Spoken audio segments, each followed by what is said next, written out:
Pemirsa, dalam rangka menguatkan pendidikan agama di semua jenjang sekolah, Kemenak Banda Aceh berkolaborasi dengan Disdikbud dan Disdikdaya Banda Aceh meluncurkan program dinia untuk seluruh madrasah ibtidaiyah se-Banda Aceh.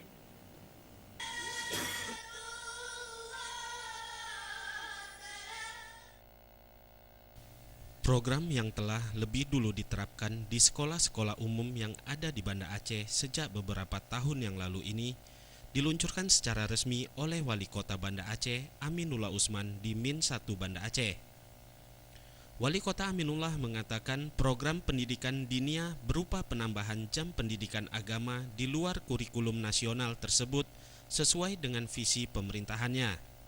Ia pun mengungkapkan alasan pihaknya memperkuat pendidikan diniyah di Banda Aceh tak lain untuk menjauhkan anak-anak dari bahaya narkoba dan penggunaan teknologi yang menyimpang. Yang kita harapkan adalah anak-anak ini sejak dari kecil, sejak dari SD ini sudah dibekali dengan ilmu-ilmu agama yang kuat. Karena mereka adalah kader kita ke depan, kader pemimpin kita ke depan. Dan kalau mereka tidak memiliki ilmu yang kuat, sekarang pengaruhnya banyak sekali, teknologi, narkoba, dan kenakalan remaja lainnya, ini tidak ada benteng bagi mereka. Jadi dengan adanya diniyah, tentu mereka sudah mempunyai benteng keimanan, ketakwaan yang kuat. Di tempat yang sama, Kepala Kantor Wilayah Kementerian Agama Aceh, M. Daud Pakeh mengatakan, pemilihan nama program diniyah merupakan hasil kesepakatan para kepala sekolah MI se-Banda Aceh. Program diniyah ini juga sejalan dengan kurikulum pendidikan Aceh 2019 mendatang.